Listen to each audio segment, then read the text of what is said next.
So one of the most interesting things about the history of artificial intelligence is that the public was engaged in a kind of gee whiz perception of artificial intelligence as the quest for a thinking machine, when in fact what was really happening behind the scenes and out of the view of the public was this development of very dangerous, really revolutionary weapon systems that had the potential for changing the nature of war. And it was that was the primary focus of the funding agency that was providing almost all the money for artificial intelligence research. And this was almost never mentioned in the general press coverage of this particular field. And I want to build myself into a machine that lives forever. We are at 16:25:47 on the 23rd of February,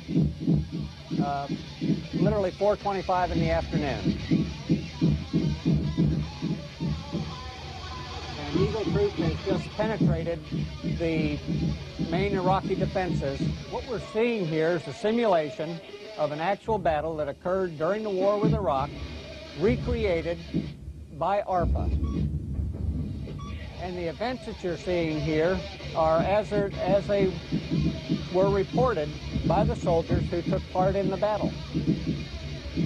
And it represents literally a giant composite memory of all of the individuals who participated in the battle, as well as a variety of experts who had the opportunity to study the battle after it occurred. The Gulf War could be viewed as an absolutely tailor-made testing ground for a lot of DARPA ideas and systems.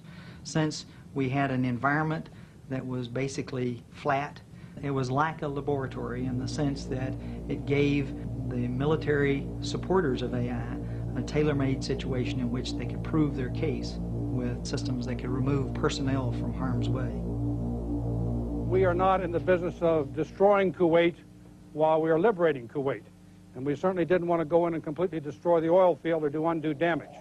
Now, what you're seeing here is that's the manifold area, the very small area that I talked about, and you're looking right through the nose of the guided munition as it's flown straight into the small manifold area to destroy it. The Gulf War was a triumph for those who had developed intelligent weapons. Much of the conflict was fought by machines. It was a war without personal, painful memories. The deaths and destruction on the Iraqi side were witnessed only by the machines and a few soldiers. When those soldiers returned, they found that their memories were different from the public perception of the war. When I came back from the war, I talked to those people who were not there, and their memory, at least to me, was completely different than what I had experienced. Their memory was a long distance, very clean, very precise video game war where you put the X on the target, you shoot the bomb from 10 miles away, and you go home and you have a soda or a beer or whatnot. And that's not how I recall it, okay? For us, it was a lot of blood, sweat, tears, fear, anxiety. And it was. When you came back, there was two completely different perceptions of what had happened. It almost made it too simple. It almost made it without pain, without suffering, without blood. The scientists who had begun the experiments on human memory 40 years before dreamt of freeing people from the memory of terrible events in the past. Those who had designed the machines that fought the Gulf War had finally achieved just that. The detailed record of the terrible and brutal events are contained not in human minds, but in a giant computer built by ARPA. Every gunshot and every death can be played back from any position. The easiest way to think of this, literally, is that we're on a magic carpet, and we can travel freely throughout the database and observe the events that are occurring as they occurred at that point in time. What this record represents is a ground truth of the events as they occurred on this given day. It's memory locked in the computer, if you will. Unlike human memory and the frailties associated with it, this is a record that won't change. This composite memory, if you will remain the same throughout history. Not subject to embellishment, nor to losses. But at the very moment of triumph, the world was changing. The simple structure of the Cold War was beginning to disappear.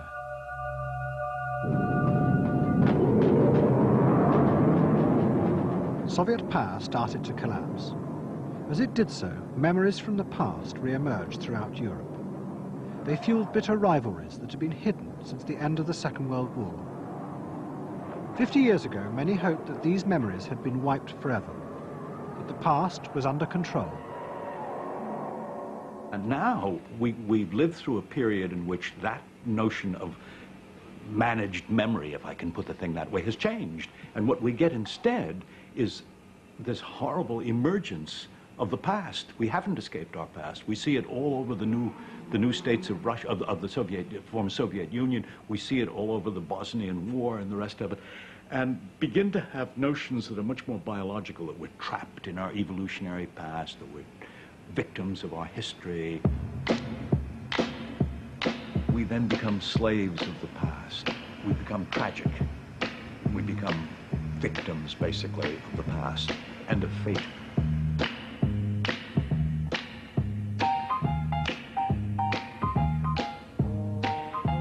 The idea that it was possible to free human beings from the ghosts of the past was a noble dream.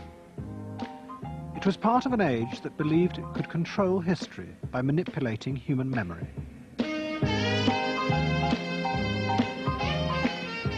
That age is now over, and we are caught up by the irrational forces of the past once again.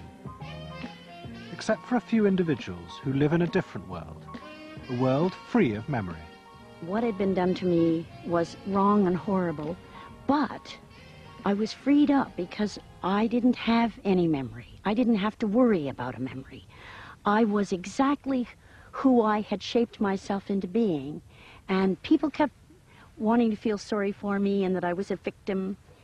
I understand that because they were horrible experiments, but on a personal, individual basis, I was not a victim, because I was freed up from any of the garbage that people who have memory carry around with them all the time. Memory is a dangerous thing.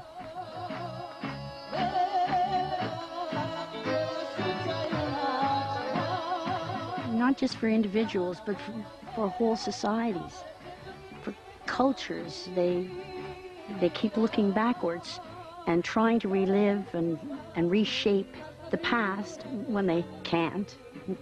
And they know they can't, but it keeps pulling them backwards, and they keep reliving the stuff that happened.